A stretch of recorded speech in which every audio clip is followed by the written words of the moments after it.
कोई भी व्यक्ति या फिर किसी भी एग्जाम में सबसे अधिक बार यही पूछा जाता है कि आपको कोई भी शब्द दे दिया गया रहेगा और आपसे पूछा जाएगा कि बताइए इसमें कौन सी संधि है, तो आप कैसे बताएंगे। देखिए, संधि में इस तरह से शब्द तो बहुत सारा है और संधि का नियम आप लोग किताब में पढ़ने जाएंगे या फिर कहीं पर सीखने जाएंगे ना, तो इसका नियम इतना है ना कि आप नियम में ही उलझ कर रह जाएंगे और आपको फिर भी संधि अच्छे से समझ में नहीं आएगा। लेकिन क्या कोई ऐसा ट्रिक है जिसकी सहायता से मात्र हम 1 सेकेंड के अंदर किसी भी शब्द को देखकर बता सके कि इस शब्द में यह संधि है? तो जी हाँ, ऐसा ही ट्रिक मैं आप लोगों के लिए इस वीडियो में लेकर आया हूँ कि जिससे आप किसी भी शब्द को मात्र देखेंगे और बता देंगे कि इस शब्द में यह संधि है। यदि आप इस तरह के ट्रिक को सीखना चाहते हैं तो इस वीडियो को बिना भगाए हुए शुरू से लेकर अंत तक और ध्यान से जरूर देखिएगा। यह वीडियो जैसे ही खत्म होगा ना, आप संधि को पहचानने का ट्रिक सीख जाएंगे। जी हाँ, यह वीडियो जैसे ही खत्म होगा आप किसी भी संधि को देखकर बता देंगे कि इसमें यह संधि लगा हुआ है। अब देखिए, यहाँ पर मैं यह ट्रिक जो बता रहा हूँ, यह ट्रिक आप लोगों को तो बहुत ही पसंद आएगा, लेकिन इसकी एक कमी भी है। देखिए, कोई भी चीज होता है जिसका कुछ अच्छाई होता है तो उसमें कुछ खराबी भी होता है। अब इसमें कमी क्या है? कमी यह है ना कि यह जो ट्रिक है ना, यह 95% जो है ना शब्द उस पर काम करेगा, लेकिन 5% जो शब्द है ना उस पर काम नहीं करेगा। कहने का मतलब कि जो मैं आप लोगों को ट्रिक बता रहा हूँ, यह ट्रिक 95% शब्द पर सही लागू होगा। 95% शब्द को आप इसी तरह से देखकर बता देंगे कि इसमें कौन सी संधि लगेगा, लेकिन कुछ शब्द ऐसा भी होगा अपवाद में जिस पर यह नियम काम नहीं करेगा। लेकिन कोई बात नहीं, हम 5% के चक्कर में 95% को बर्बाद नहीं करेंगे। यह ट्रिक सीखेंगे, यह ट्रिक आप लोगों को हर जगह पर काम आएगा। तो चलिए अब हम जल्दी से इस ट्रिक को सीखते हैं। तो सबसे पहले हम लोग स्वर संधि में सीखते हैं। तो देखिए, इस तरह से हम सभी लोग जानते हैं कि संधि के मुख्य रूप से 3 भेद होता है। पहला होता है स्वर संधि, दूसरा होता है व्यंजन संधि और तीसरा होता है विसर्ग संधि। तो अब हम स्वर संधि के बारे में और स्वर संधि के सभी ट्रिक को समझ लेते हैं। तो देखिए, जो स्वर संधि होता है ना, इसका 5 भेद होता है। स्वर संधि कितने प्रकार का होता है? तो स्वर जो संधि है यह 5 प्रकार का होता है। इसके सभी प्रकार को हम पहले समझ लेते हैं। तो स्वर में देखिए, जो दीर्घ संधि होता है ना, इसका ट्रिक क्या है? तो इसका ट्रिक यह है ना कि इसमें बड़ी मात्रा रहता है। जी हाँ, आपको केवल क्या याद रखना है दीर्घ संधि में कि बड़ी मात्रा। जैसे कि भानुदया, तो यहाँ पर यह जो नु है यह कौन सी मात्रा है? बड़ी मात्रा है ना, तो आप समझिए कि इसमें कौन सी संधि है? तो दीर्घ संधि है। महात्मा, यहाँ पर हा है, आ बड़ी मात्रा है ना, तो कौन सी संधि है? तो दीर्घ संधि। जी हाँ, इतना आसान है, बहुत ही आसान है। इतना आसान तरीका से मैं आप लोगों को ट्रिक बताऊंगा ना कि 1 क्लास का लड़का भी इस ट्रिक को बहुत ही अच्छे से सीख जाएगा। उसके बाद अगला ट्रिक देखिए, अगला क्या है? गुण संधि है। इसका ट्रिक क्या है? एक मात्रा। गुण संधि का ट्रिक यही है कि इसमें एक मात्रा रहेगा। जैसे इस तरह से ए रहेगा या फिर ओ रहेगा। जैसे कि है महेंद्र, इस पर देखिए एगो मात्रा है। कौन सा संधि है? गुण संधि है। यहाँ पर है नरेश, एगो मात्रा है। कौन सा संधि है? तो गुण संधि है। तो जिस शब्द में इस तरह से एगो मात्रा रहेगा, ऊपर वाला भी हो सकता है और साइड से भी इस तरह का भी हो सकता है, तो वहां पर आप लोग सीधे आंख बंद करके बोल दीजिएगा कि वह कौन सा संधि है? तो वह है गुण संधि। उसके बाद तीसरा है, तीसरा कौन सा है? तो वृद्धि संधि। इसका ट्रिक क्या है? तो इसमें देखिए 2 मात्रा रहेगा। गुण संधि में 1 मात्रा, वृद्धि में 2 मात्रा। अब वृद्धि में 2 मात्रा कैसे रहेगा? तो उसी तरह से ऊपर में 2 इस तरह से रहेगा या फिर नीचे से 2 इस तरह से रहेगा। जैसे कि 1 का 1 हो गया। यहाँ पर देखिए 2 मात्रा है, सदैव हो गया, 2 मात्रा है।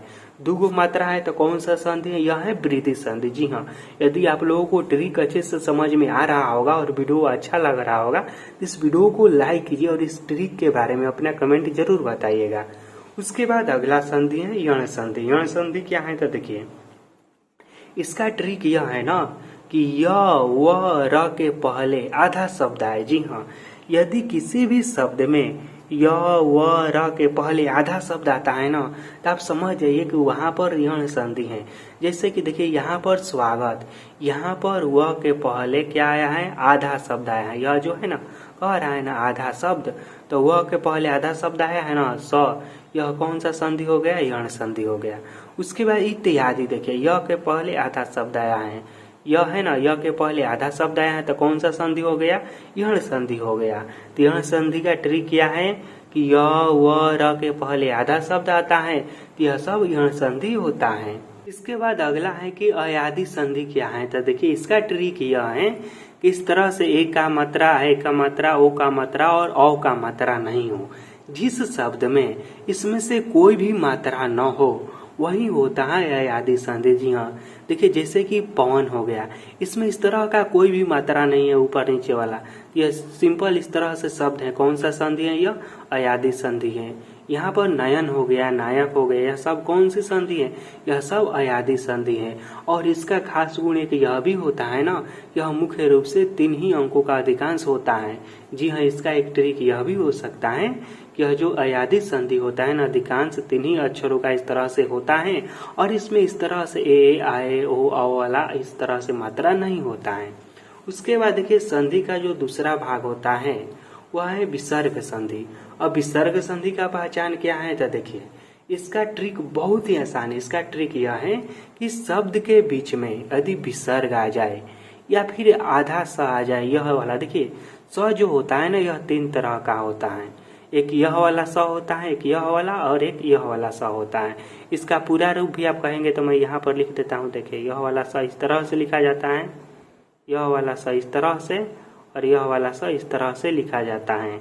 लेकिन यह पूरा स न आकर किसी भी शब्द के बीच में यह तीनों स में से कोई भी स आधा आए या फिर किसी भी शब्द के बीच में विसर्ग आए तो वह कौन सा संधि होगा, तो वह होगा विसर्ग संधि। जी हाँ, इतना आसान तरीका आप लोगों को पूरे यूट्यूब पर कोई भी नहीं बताएगा। तो यह वीडियो अच्छा लग रहा हुआ तो वीडियो को जरूर लाइक कीजिएगा और इस वीडियो को अपने दोस्तों में शेयर भी कीजिएगा ताकि वो लोग भी संधि के ट्रिक को सीख जाए। इसका ट्रिक क्या है कि शब्द के बीच में विसर्ग आ जाए या फिर तीनों स में से कोई भी स आधा आ जाए तो वहां पर विसर्ग संधि होगा। जैसे कि निश्चल हो गया, दुष्कर्म हो गया, प्रातः काल हो गया। देखिए यहाँ पर निश्चल में आधा सा आया है, दुष्कर्म में आधा सा आया है, प्रातः काल में यहाँ पर आया है विसर्ग, इसलिए यह विसर्ग संधि हो गया। उसके बाद संधि का तीसरा भेद होता है व्यंजन संधि। इसका पहचान क्या है, तो देखिए इसका भी पहचान मैंने आसान तरीका से बताया है आप लोगों को कि संधि करने पर पहला शब्द व्यंजन हो। जी हाँ, देखिए हमें बहुत सारा नहीं देखना है। यदि आप व्यंजन संधि के पहचान को और सीखने जाएंगे ना, किताब में बहुत सारा रूल दिया है, इतना रूल दिया है ना कि आप कंफ्यूज हो जाएंगे, उसको याद करते करते परेशान हो जाएंगे। लेकिन यह जो मैं तरीका आप लोगों को बता रहा हूँ, यह तरीका दुनिया का सबसे आसान तरीका है। तरीका क्या है कि संधि करने पर पहला शब्द व्यंजन हो। कौन सा हो, तो संधि करने पर पहला शब्द व्यंजन हो।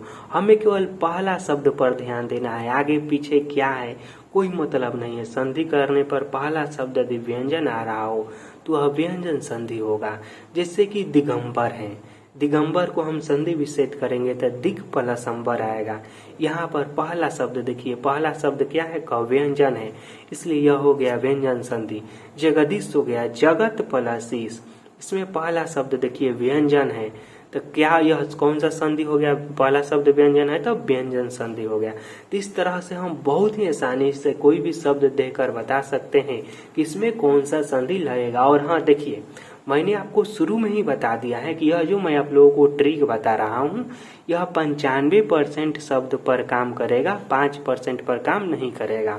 तो मान लीजिए जो 5% शब्द है उस पर काम नहीं करेगा फिर आप लोग कमेंट में गलत कमेंट मत कीजिएगा, क्योंकि यह 95% पर यह ट्रिक बिल्कुल सही काम करता है और यह ट्रिक आप लोगों को वह हर जगह पर बचाएगा। मान लीजिए आपसे कोई पूछ देगा कि बताइए इसमें कौन सा संधि लगेगा, यदि आप यह ट्रिक जानते रहेंगे तो वहाँ पर आप बता देंगे, या फिर किसी भी एग्जाम में वहाँ पर आपको ट्रिक ही काम करेगा, वह बहुत सारा रूल वहाँ पर काम नहीं करेगा। फिर मिलेंगे आपसे बहुत जल्द किसी अगले वीडियो में। इस वीडियो को देखने के लिए धन्यवाद।